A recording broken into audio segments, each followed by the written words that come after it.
نحمدہ و نصلی علی رسولہ الکریم۔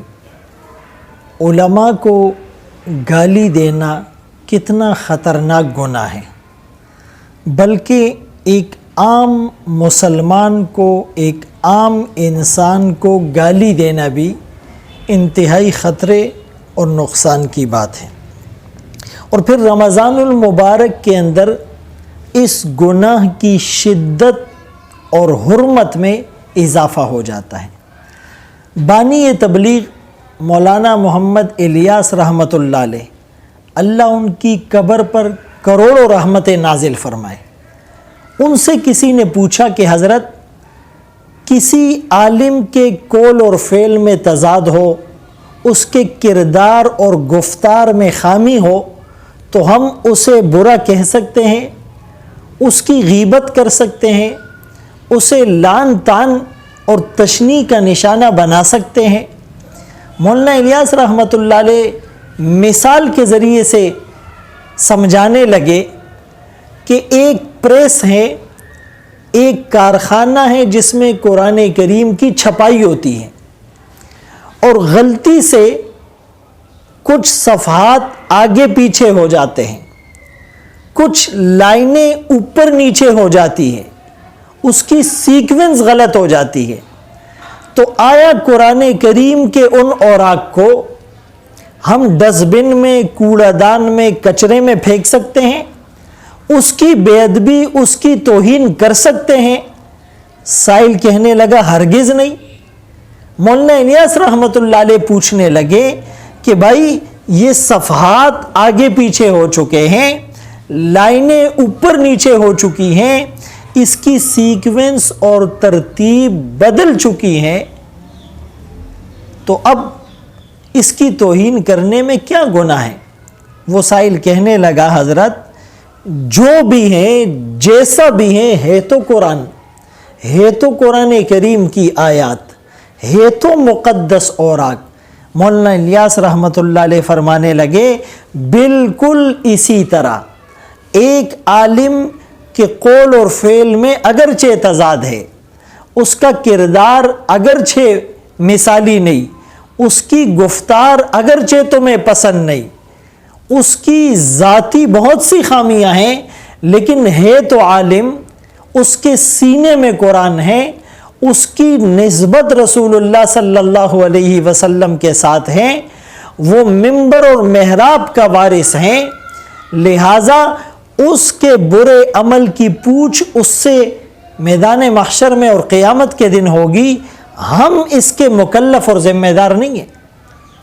اور پھر اگر وہ غلط کام کرتا بھی ہے، ایک عالم اس کی اصلاح کرے، ایک عالم اس پر تنقید کرے، یہ تو کچھ سمجھ میں آنے والی بات ہے، لیکن ایک عام آدمی وہ تنقید کے نشتر چلاتا ہے اور کریٹیسائز کرتا ہے، کریکٹر ایسیسینیشن کرتا ہے، تو یہ انتہائی خطرے اور نقصان کی بات ہے۔ اور پھر اگر کسی کو منع کیا جائے، کسی کو سمجھانے کی کوشش کی جائے کہ بھائی یہ تمہارے ایمان کے لیے خطرے کی بات ہے، تو وہ آگے سے جواب دیتا ہے کہ جی یہ تو علماء سو ہیں، اور جو فضائل تھے وہ تو علماء حق کے لیے تھے۔ تو کتنی بدقسمتی کی بات ہے کہ علماء حق اور علماء سو کا فیصلہ بھی عوام کرنے لگے ہیں۔ یعنی اپنے جوتے کی گانٹھ کے لیے کوئی نائی کے پاس نہیں جاتا، اپنے بال کٹوانے کے لیے کوئی درزی کے پاس نہیں جاتا، اپنا سوٹ سلوانے کے لیے کوئی سبزی والے کے پاس نہیں جاتا، سبزی خریدنے کے لیے کوئی کپڑے والے کے پاس نہیں جاتا، کپڑا خریدنے کے لیے کوئی سونار کے پاس نہیں جاتا، سونا خریدنے کے لیے کوئی لوہار اور بھٹی میں نہیں جاتا۔ یعنی ہر چیز کی اسپیسیفک چیزیں ہیں۔ یعنی ڈاکٹر بننے کے لیے آپ کو میڈیکل کالج جانا پڑے گا، انجینئر بننے کے لیے آپ کو انجینئرنگ کالج جانا پڑے گا، اور آپ کو بیچلر آف ایجوکیشن کے لیے آپ کو اس کی خاص یونیورسٹی میں جانا پڑے گا۔ لیکن دین بیچارہ اتنا مظلوم ہے، علماء بیچارے اتنے لاوارث ہیں کہ جس کے جی میں جو آئے، جب آئے، جیسا آئے، جہاں آئے، وہ فوراً اس پر وار کر دیتا ہے۔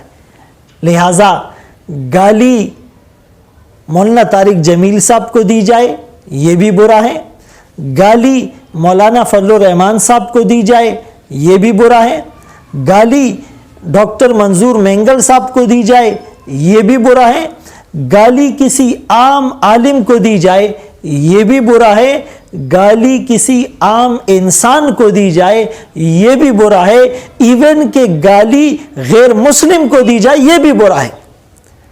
گالی اور گولی کی سیاست سے ہم کب باہر آئیں گے؟ اسی لیے خدا را آپ اس بات کو یک طرفہ نہ لے۔ میں کسی پارٹی یا کسی جماعت یا کسی اسپیسیفک عالم کی فیور کی بات نہیں کر رہا، میں اللہ رسول کی بات کر رہا ہوں۔ رمضان المبارک کے اس مقدس مہینے میں اپنی زبانوں کو غیبت سے، چغلی سے اور گالی سے اور بیہودگی سے اور بیہودہ گوئی سے آپ کیوں آلودہ کر رہے ہیں؟ حسن بصری رحمۃ اللہ علیہ سے جب کسی نے پوچھا کہ حضرت علی رضی اللہ عنہ، حضرت امیر معاویہ رضی اللہ عنہ کے مابین جو جنگ ہوئی تو اس میں حق پر کون تھا؟ تو آپ نے کتنا خوبصورت جواب ارشاد فرمایا جن کے خون سے اللہ نے ہماری تلواروں کو محفوظ رکھا، ان کی غیبت کر کے ہم اپنی زبانوں کو آلودہ کیوں کریں؟ اور دوسرے عالم نے جواب دیا تلک امت قد خلت لہا ما کسبت ولکم ما کسبتم، وہ کچھ لوگ تھے جو پہلے چلے گئے، ان کے لیے ان کا عمل اور تمہارے لیے تمہارا عمل۔ اور کسی نے کہا کہ ہم اس موقع پر سکوت اختیار کرتے ہیں، ہم جنت اور جہنم میں بھیجنے کے ہم کوئی ٹھیکیدار نہیں ہے، ہم علماء حق اور علماء سو کا فیصلہ کرنے اور لیبل لگانے کے مجاز نہیں ہیں۔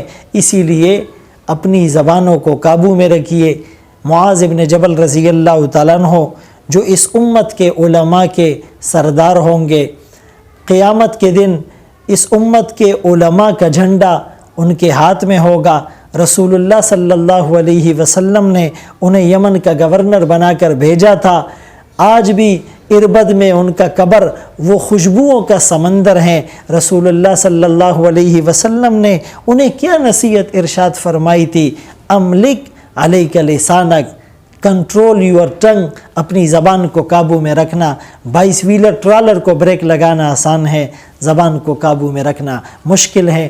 رسول اللہ صلی اللہ علیہ وسلم کا فرمان ہے 2 چیزوں کی ضمانت مجھے دو، جنت کی ضمانت مجھ سے لے لو، ایک جو 2 جبڑوں کے درمیان یعنی زبان، اور دوسری جو رانوں کے درمیان یعنی شرمگاہ کی حفاظت، اور ضمانت تم دو، جنت کی ضمانت رسول اللہ صلی اللہ علیہ وسلم دے رہے ہیں۔ اللہ عمل کی، سمجھ کی توفیق نصیب فرمائے۔